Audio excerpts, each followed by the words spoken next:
Welcome to science मस्ती के online classes में आप सबका बहुत बहुत स्वागत है। और चलिए आज हम लोग बड़े ही खुशी की बात है कि आज हम लोग लास्ट टॉपिक पे एक्सक्रीटरी सिस्टम के लास्ट टॉपिक पे हैं और लास्ट टॉपिक का हम लोग डिस्कशन कर रहे हैं। लास्ट टॉपिक के एंड होते ही हम लोग का ये चैप्टर भी एंड हो जाएगा, फर्स्ट चैप्टर। तब कंट्रोल एंड कोऑर्डिनेशन अगले वीक से शुरू हो जाएगा। इस वीक का यह लास्ट वीडियो है, इसके बाद कोई वीडियो अपलोड नहीं होगा। तो आप सारे वीडियोज़ को देखकर सारे नोट्स को तैयार कर लें जल्द से जल्द। चलिए हम लोग देखते हैं यहाँ पे ह्यूमन एक्सक्रीटरी सिस्टम के बारे में, और एक्सक्रीटरी सिस्टम के बारे में भी हम लोग पढ़ेंगे। पहले ह्यूमन एक्सक्रीटरी सिस्टम को पढ़ लेते हैं। तो आप यहाँ पर देखेंगे कि ह्यूमन एक्सक्रीटरी सिस्टम में ह्यूमन के एक्सक्रीटरी सिस्टम में जब सारा चीज़ हो जाता है तो सारा काम किसके द्वारा होता है? ब्लड के द्वारा। तो ब्लड, ये जो दो चीज़ देख रहे हैं बीन शेप्ड आकार, इससे होकर पास करता है। और यहाँ पे क्या होता है कि ब्लड के पास जो जो वेस्ट मटेरियल होता है वो सारे वेस्ट मटेरियल इसके अंदर के जो ऑर्गन्स होते हैं उसके द्वारा छान लिए जाते हैं और उसको भेज दिया जाता है यूरेटर के पास। और यूरेटर क्या करता है?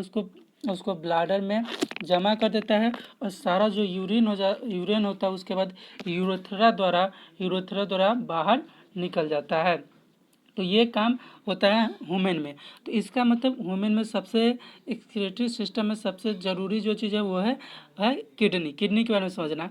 तो पहले ये देखिए, हम लोग का ये जो बैक साइड होता है, बैक साइड में कुछ इस तरह के ऑर्गन्स होते हैं। ये होते हैं किडनी के दो किडनी होते हैं हमारे में। दो किडनी जो होता है ज्वाइंट होता है। एक है रीनल आर्टरी जिसको किडनी आर्टरी भी कहते हैं, और एक है रीनल वेन जिसको किडनी वेन कहते हैं।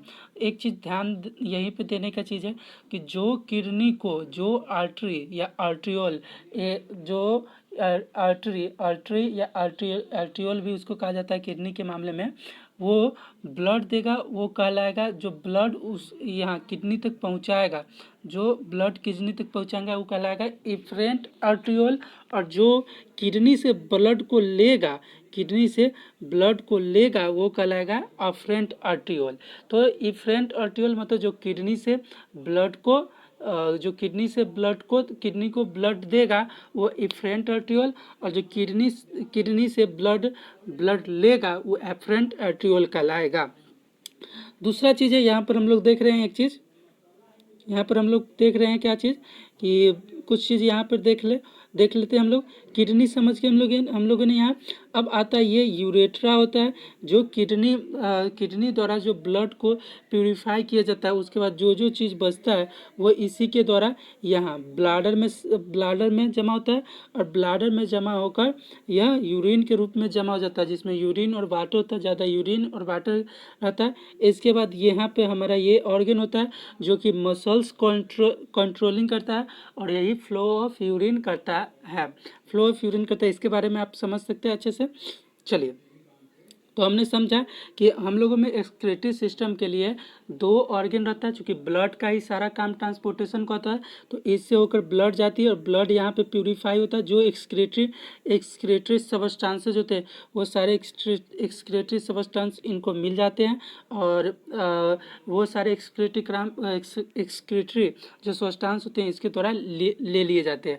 अब ब्लड जो होता है किडनी में सबसे पहले पहुंचता है नेफ्रॉन, और नेफ्रॉन से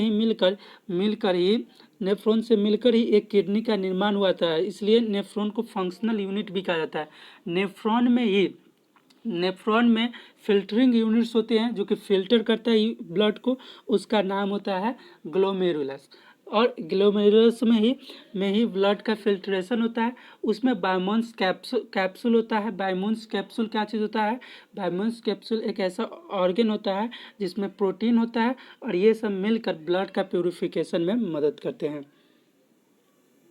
देखिए यहाँ पे हम लोग देखते हैं, यही यहाँ पे देखो, ये रीनल आर्टरी हो गया और ये रीनल वेन हो गया। रीनल आर्टरी के द्वारा ब्लड पहुंचा। ब्लड यहाँ पे पहुंचने के बाद ब्लड सर्वप्रथम पहुंचा किसके पास? नेफ्रॉन जिसके अंदर बायमोन्स कैप्सूल है। बायमोन्स कैप्सूल के पास पहुंचा, और यहीं पे ग्लोमेरुलस है। ग्लोमेरुलस क्या करेगा? पहले ब्लड को प्यूरिफाई करके और फिर जो सारा जो उसमें का ब्लड जो ज़रूरी वाला ब्लड जो जितना ज़्यादा ज़रूरी वाला ब्लड होगा वो सारा ब्लड यहाँ देखो यहाँ से जुड़कर ये चला गया फिर किसके पास, रीनल वेन के पास, और रीनल वेन द्वारा पूरे बॉडी में ट्रांसपोर्टेड कर दिया गया।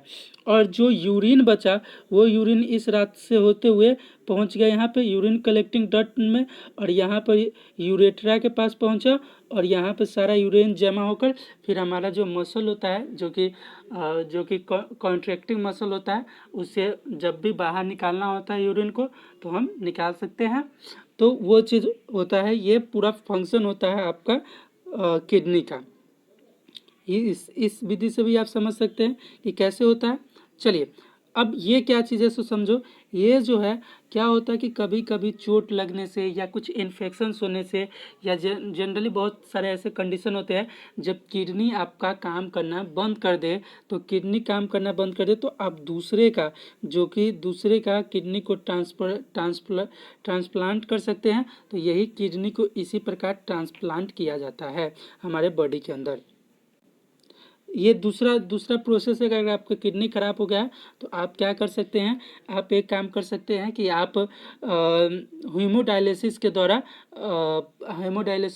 रेगुलर ब्लड को प्यूरिफाई कर सकते हैं। पर इसका एक प्यूरिफिकेशन में लाखों रुपए खर्चा होता है। तो अतः यह सिर्फ एक आप इसको इसी तरह कह सकते हैं कि यह एक परमानेंट सोल्यूशन नहीं है। परमानेंट सोल्यूशन यह नहीं है हीमोडायलिसिस करवाना।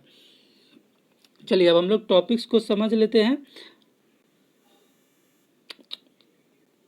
टॉपिक्स को अब हम लोग समझते हैं पहले कि जो हम लोग का हमेशा से रहा है कि पहले तो एक प्रीव्यू तैयार करते हैं और उसके बाद इसको किसके द्वारा समझते हैं, इसको समझने की कोशिश हम लोग करते हैं अपने PDF के द्वारा।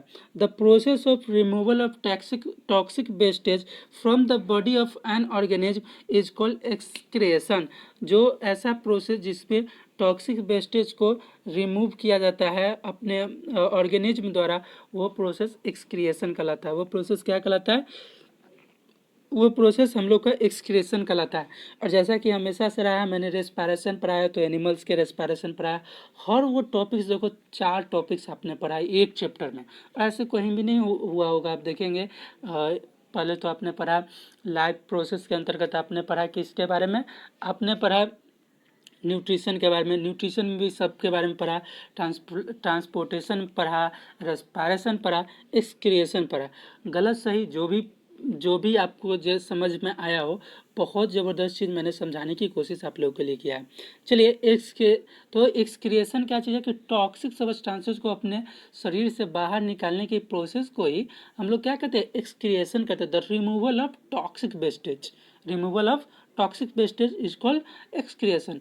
Excretion in animal. सबसे पहले अमीबा को आप लोग जानते हैं कि अमीबा क्या करता है, एक वैक्यूल को तैयार कर सकता है जिस वैक्यूल से वो क्या करता है फूड को घेर लेता है। तो उसी प्रकार वो क्या करता है, एक वैक्यूल तैयार करता है और उसी में अपना वेस्टेज मटेरियल जो होता है उसे छोड़कर भाग जाता है। तो ये काम करता है अमीबा द्वारा। और वो सिंपल डिफ्यूजन भी यूज करता है, जैसे कि गैसेज को जब निकालना होता है तो सिंपल डिफ्यूजन का यूज करता है। और सीधा क्या करता है, चूँकि उसके शरीर के अंतर्गत क्या रहता है, हाई कंसंट्रेशन एरिया बन जाता है और बाहर में लो कंसंट्रेशन एरिया, तो सीधा वहाँ से वो क्या करता है, रिमूव कर देता है अपना बॉडी से वेस्टेज को। और in amoeba and other single-celled animal, the wastage material CO2 is removed by diffusion through the cell membrane, but nitrogenous wastage like ammonia and excess water are removed by the contractive vacuole। ज़्यादा जो उसका होता है simple process diffusion के द्वारा CO2 remove किया जाता है सेल मेम्ब्रेन द्वारा।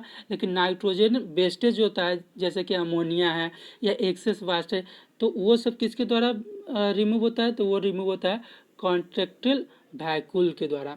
In earthworm the tubular structure called nephridia are the excretory organ. इसके अंतर्गत अर्थवर्म के अंतर्गत नेफ्रोडिया होता है एक्सक्रीटरी ऑर्गन होता है। In addition to nephridia the moist skin of earthworm also act as a excretory organ. मतलब इसका जो अर्थवर्म का मॉइस्ट स्किन होता है यह भी काम करता है, और दूसरा यहाँ पे ये जो ट्यूबलिकल स्ट्रक्चर होगा यह भी काम करता है नेफ्रोडिया। अर्थात कोई पूछे कि अर्थवर्म में कैसे एक्सक्रिएशन होता है, तो अर्थवर्म में दो तरीके से होता है, एक है नेफ्रोडिया, दूसरा का नाम है moist skin. In human beings, the microscopic thin tubercles from nephrons, a microscopic मतलब बहुत छोटा होता है nephrons, tubes nephrons which function as a excretive unit, जो कि फंक्शन करता है कैसे, एक्सक्रीटिव यूनिट के। अबाउट 1 मिलियन, कितना 1 million nephrons taken together form the excretory organ of human beings called kidney. करीब 1 मिलियन नेफ्रॉन्स मिलकर, करीब कितना 1 मिलियन नेफ्रॉन्स मिलकर आपका बनाता है एक एक्सक्रीटरी ऑर्गन का बनाता है ह्यूमन बीइंग का, जिसको हम लोग कहते हैं किडनी। तो कितना 1 मिलियन नेफ्रॉन्स मिलकर एक एक्सक्रीटरी ऑर्गन का निर्माण करता है जिसका नाम होता है किडनी। और नेफ्रॉन कैसा होता है, माइक्रोस्कोपिक ऑर्गन होता है। Removal of waste product in humans. अब हम लोग देखते हैं कि हम लोगों में रिमूवल ऑफ वेस्ट प्रोडक्ट कैसे होता है। The human excretory system is composed of a pair of kidney. Human का जो एक्सक्रीटरी सिस्टम होता है वो किडनी के द्वारा बना होता है। A pair of kidney, a tube called ureter, ureter भी जानते हैं जहाँ पे यूरिन जिसके द्वारा पास करता है, comes out of each kidney and goes to the urinary bladder. निकलता किससे है, निकलता है किडनी से और जाकर मिलता किससे, यूरिनरी ब्लैडर से। Urine is collected in the urinary bladder from which where it is expelled out through urethra as and when required। अब कहता है कि जहाँ पर यूरिनरी ब्लैडर में यूरिन जमा होता है और वहीं पर यह खुलता कहाँ पर जाकर, यूरेथ्रा में, जो कि यूरेथ्रा तब जाकर ओपन होता है जब जरूरत होती है, नहीं जरूरत होती है उस समय वो ओपन नहीं होता है। Kidney is a bean shaped organ. Kidney कैसा है, बीन शेप्ड ऑर्गन है।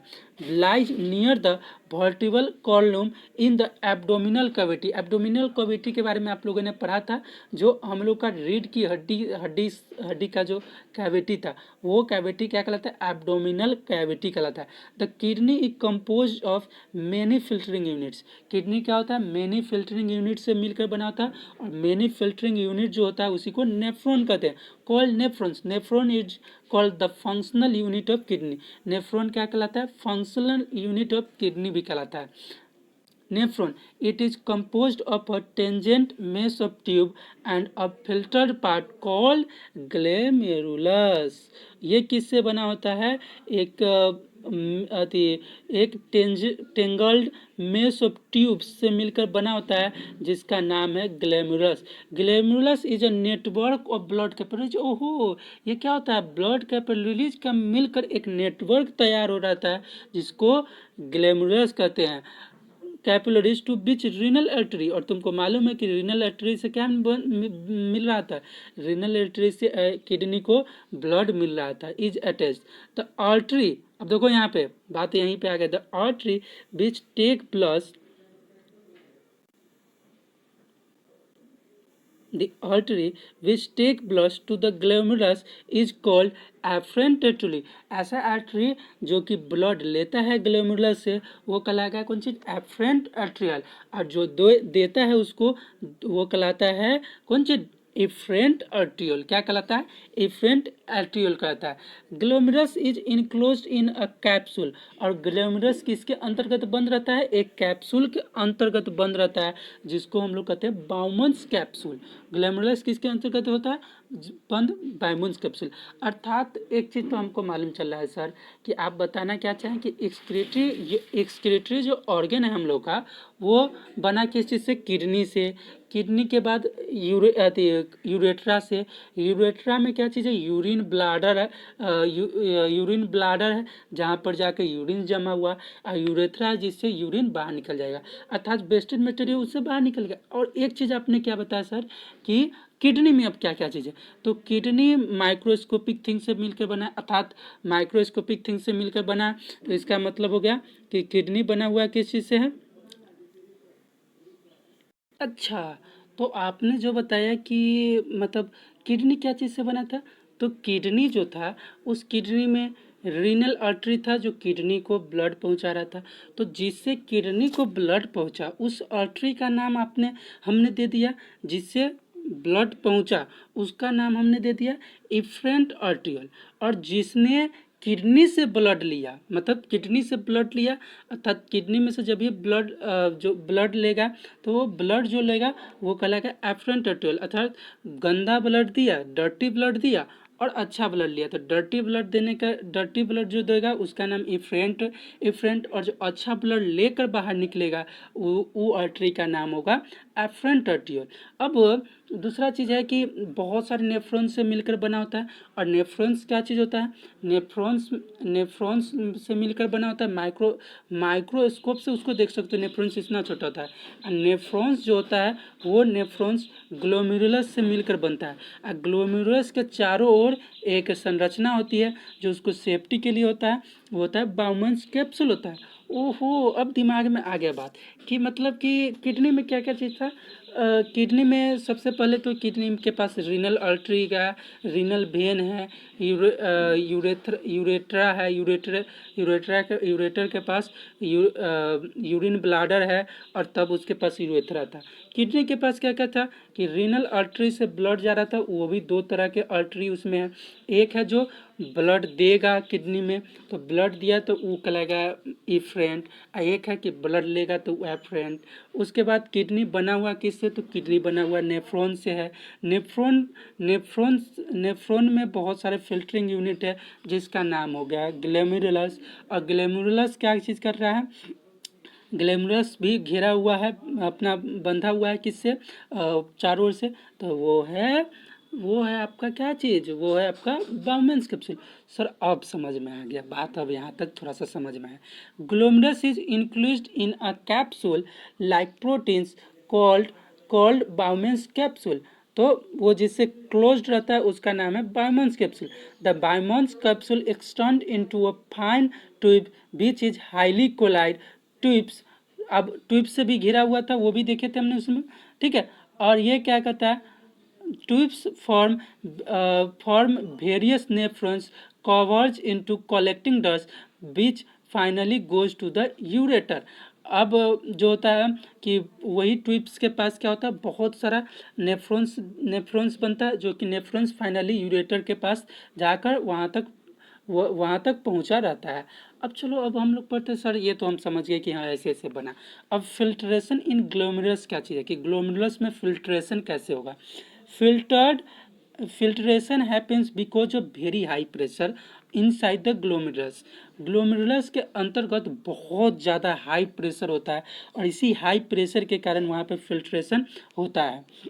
The lumen of afferent atrial is smaller than the afferent atrial। जो ल्यूमेन होता है, जो जगह होता है, जो वो एफरेंट एट्रियल का एफरेंट एट्रियल से कम होता है, इस कारण वहाँ पे क्या होगा, हाई प्रेशर जमा हो जाएगा। Due to this the blood entering the glomerulus experiences very high pressure. इस कारण क्या होता है कि बहुत ज़्यादा प्रेशर, मतलब चूँकि जगह कम है, अब प्रेशर ज़्यादा, तो वहाँ पे बहुत ज़्यादा प्रेशर महसूस करता है। अब प्रेशर ज़्यादा महसूस करने के कारण ही क्या होता है कि waste product of filtered out through the thin membrane of capillaries in the glomerulus. और इसी कारण क्या होता है कि इसमें जो डर्टी पार्टिकल्स होता है वो ग्लैमरस से बाहर निकल जाता है। The filtered blood is goes to the systematic circulation through कैसे afferent atrial, and the filters goes to the Bimans capsule. This is how urine is formed inside the kidney। अब जो जो तुम्हारा ब्लड खराब हुए रहता है वो कहाँ तक पहुँच गया। अब बाउमन्स कैप्सूल के इनसाइड द किडनी के इफरेंट आर्टियल द्वारा अब ब्लड को क्या किया गया, जो ब्लड एकदम क्या कहते हैं, ब्लड एकदम जो तुमको प्योर ब्लड हुआ उसको ले लिया गया और फिर अब वो जाकर किससे मिल जाएगा, रीनल वेन से मिल जाएगा, पूरे बॉडी में चला जाएगा। अब बचा जो वो क्या बचा है, यूरिन बचा है ग्लोमेरुलस के पास।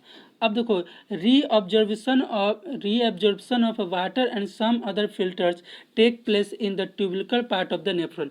अब रीअब्जॉर्प्शन जो होता है फिर से देख लेता है कि कहीं इसमें कुछ निम्न चीज़ तो है नहीं, बचा हुआ तो नहीं यूरिन में, तो उसको कर उसमें से जो वाटर होता है, जो यूरिन होता है, नेफ्रॉन द्वारा क्या किया जाता है, उसको ट्यूबुलर पार्ट द्वारा पहले नेफ्रॉन्स को पहुंचा दिया जाता है।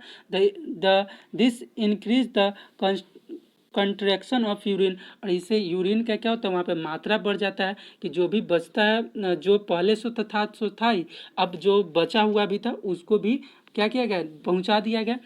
The human urine is mostly compose of water and urea. Human का जो यूरिन होता है मोस्टली वाटर और यूरिया से मिलकर बना होता है। चलिए, रीनल फेलियर या कहिए kidney failure and technology for survival, मतलब किडनी किस प्रकार फेल हो सकता है और इससे सर्वाइव कैसे हम करेंगे, इसका टॉपिक है। An infection of the kidney an injury और to kidney, very high blood pressure, sugar और restrictive blood flow to the kidney can damage the kidney due to which they stop working। मतलब कि high blood pressure भी के कारण भी, या high blood pressure हो जाए, या शुगर के कारण, या रिस्ट्रिक्टिव ब्लड फ्लो के कारण क्या होता है, किडनी डैमेज हो जाती है कभी कभी। तो इससे क्या होता है, किडनी अपना काम करना बंद कर देती है। Complete failure of the kidneys allows the urea and other waste product to wilt up in the blood. Even the amount of water in the body is not regulated। इससे क्या होता है कि रीनल फेलियर या kidney failure से क्या होता है कि ब्लड में बहुत ज़्यादा मात्रा में यूरिन बनने लगता है। इस कारण क्या होता है कि वाटर भी सही मात्रा में नहीं पहुंच पाती, क्योंकि यूरिन की मात्रा ज़्यादा पहुंचने लगती है। तो इससे क्या होगा, दिस विल कॉज डेथ। और यह क्या होगा, यह पेशेंट के लिए, जो किडनी फेलियर के पेशेंट के लिए, वो उसके लिए डेथ का काम आ जाती है, वो उसकी मृत्यु हो जाएगी। If the patient is not giving immediate अगर पेशेंट को तुम इमीडिएट कोई इलाज ना दो तो वो उसकी मृत्यु हो जाएगी। The best long term solution for kidney failure is the kidney transplant. और बेस्ट जो इसका जो बेस्ट वे है, लॉन्ग टर्म जो सोल्यूशन है, वो किडनी का ट्रांसप्लांट कर दो। If it is not possible then kidney failure is treated periodically on a kidney machine by a procedure called dialysis। मतलब अगर ये भी पॉसिबल ना हो तो आप डायलिसिस कराएं। एक प्रोसीड्योर होता है मशीन के द्वारा जिसको डायलिसिस कहते हैं। The proceed use for cleaning the blood of a person by separating the bestest substance urea from its called dialysis.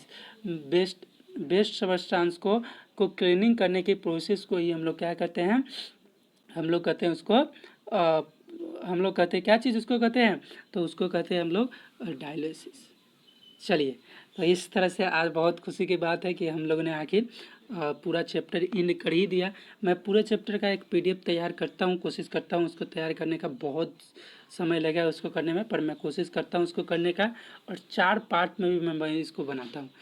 और आपको कैसा लगा पूरा ये क्लास, ये ज़रूर बताएं। एक जर्नी सी थी ये, और ये जर्नी कैसा लगा आपको, वो चीज़ आप ज़रूर बताएं। और आज की इस वीक में अब दूसरा वीडियो इसका कोई नहीं बनेगा, अगले वीक से फिर से नए चैप्टर पर हम लोग वर्क करेंगे। तब तक के लिए गुड बाय, अच्छे से रहिए, टेक केयर कीजिए अपना, और पढ़ाई करते रहिए।